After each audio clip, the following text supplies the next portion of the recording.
I was trying to do like little stuff, acting and trying to meet people, and I got back into the porn game. But this time I'm making, $500-600 a scene, so I'm making better money. So I got back into the porn game, and so now the porn game's cracking.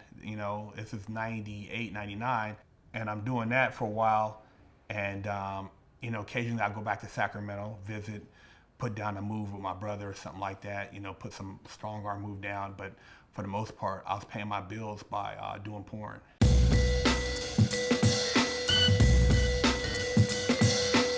And you must have had a cool girlfriend that didn't mind you doing porn.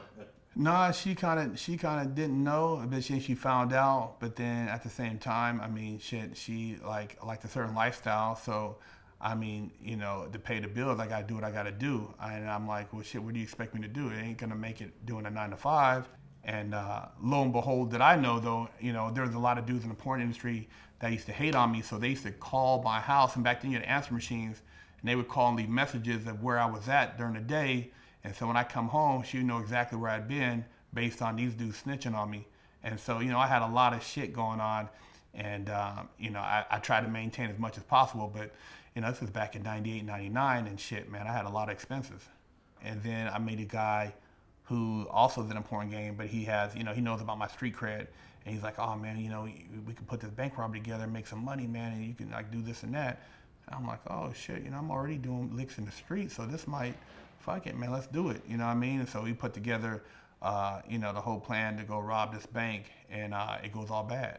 Now, this whole plan was devised down here in Los Angeles. Devised down here in LA, and we were gonna hit a bank out in Thousand Oaks. And, these dudes, I should have known, man, they were squares, but I felt like, I was kind of like on some invincible shit where I could just utilize this as an opportunity and then take my money and go do some other stuff, because I had plugs to go buy other stuff that I could have flipped.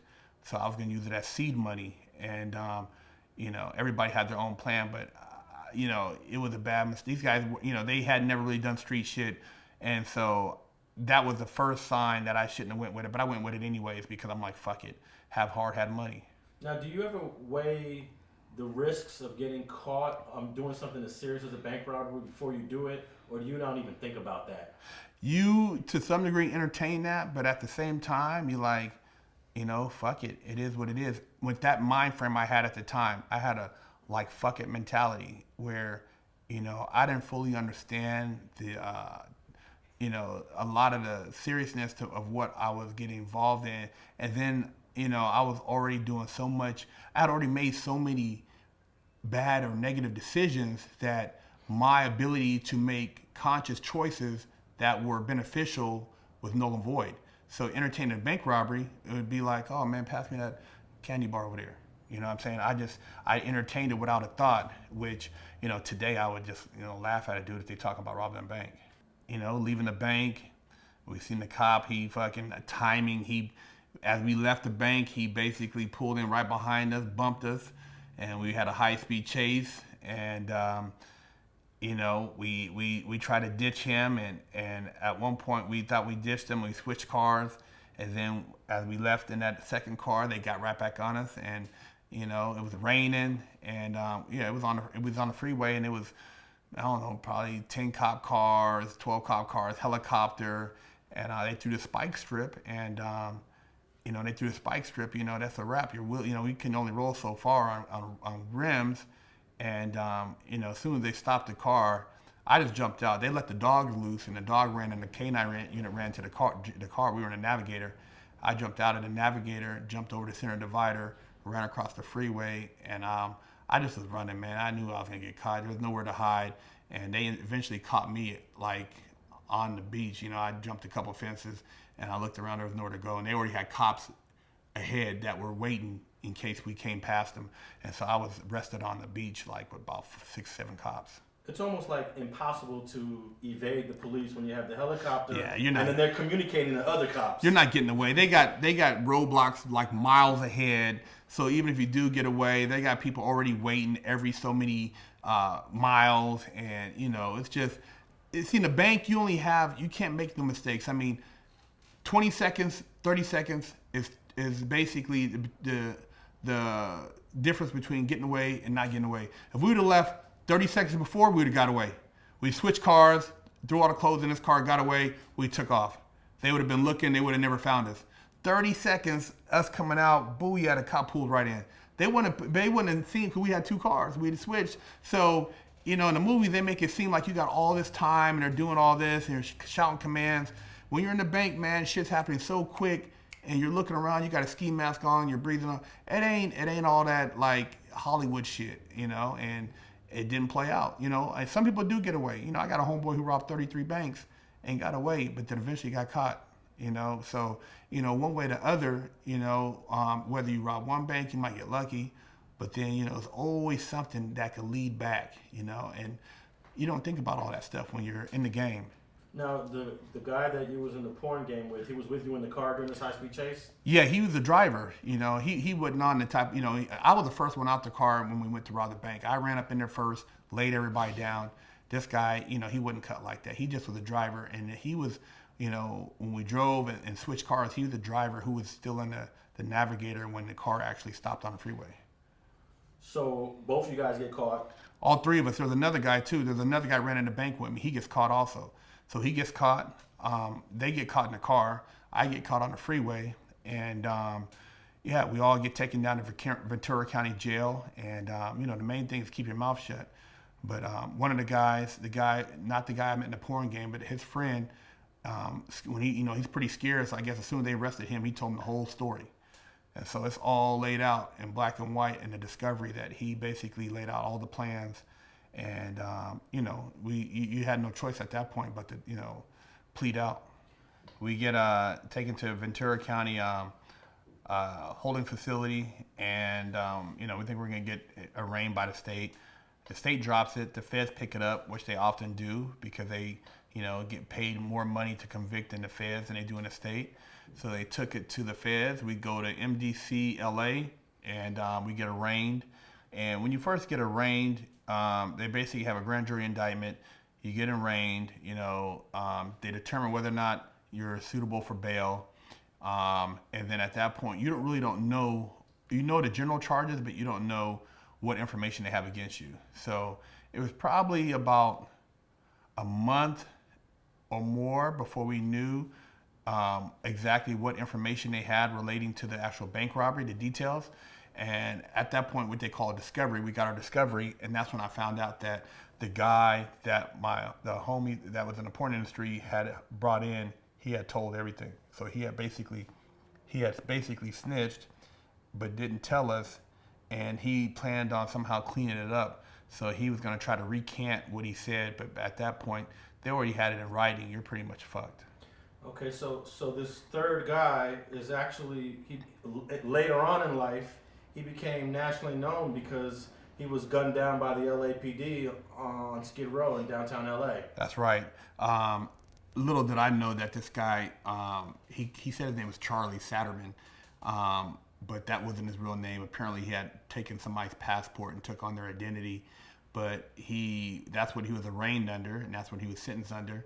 And in spite of him having told, and he was only facing 7 years, he would have got out probably in 5, he decided to go to trial.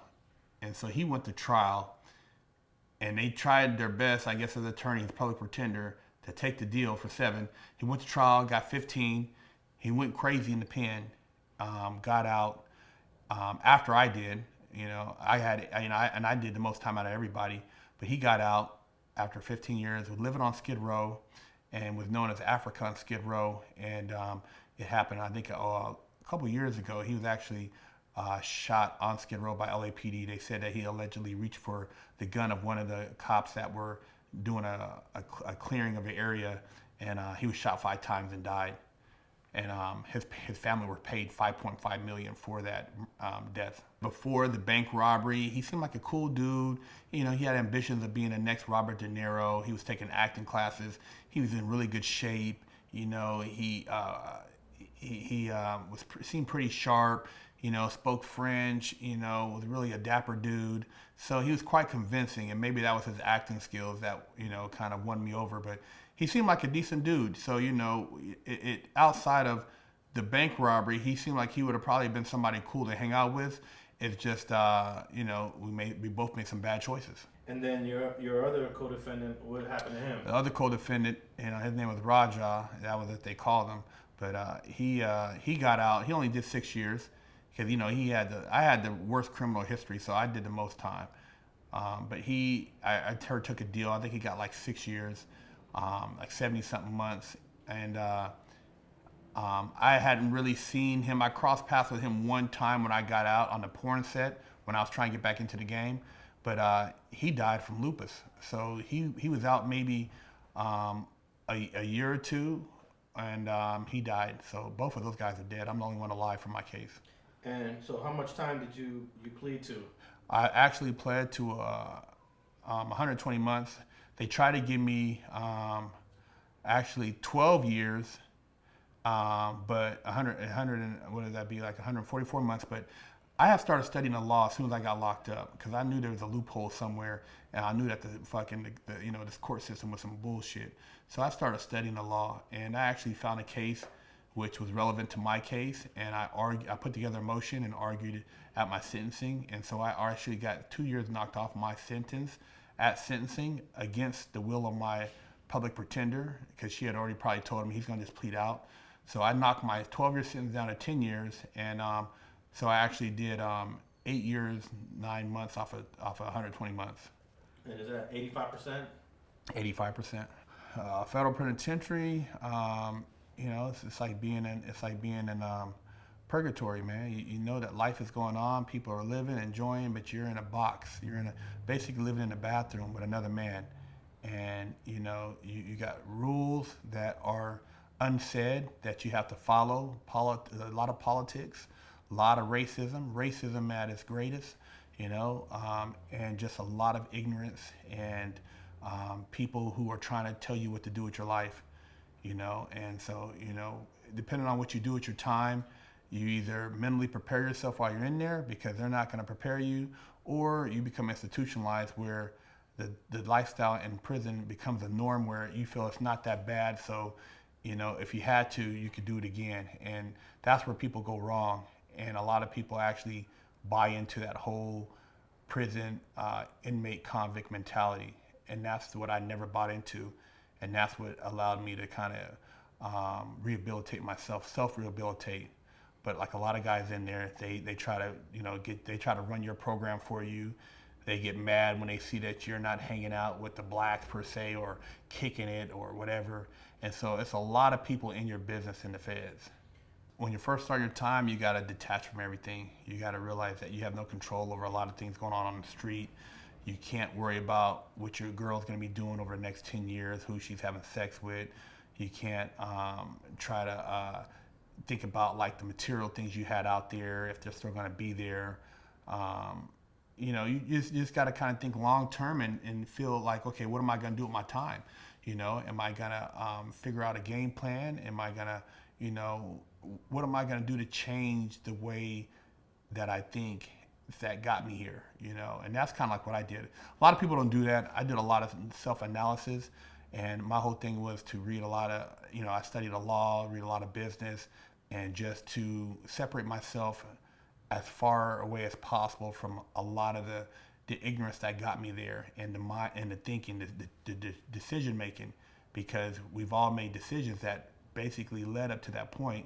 So I had to reverse engineer everything I did to make myself wiser and be able to see things or foresee things before they happen. And that's what I spent my whole time doing, is basically creating a better, newer me. Thanks for watching StreetGangs.com. Please like and share the video you just watched and leave a comment below to tell us what you think.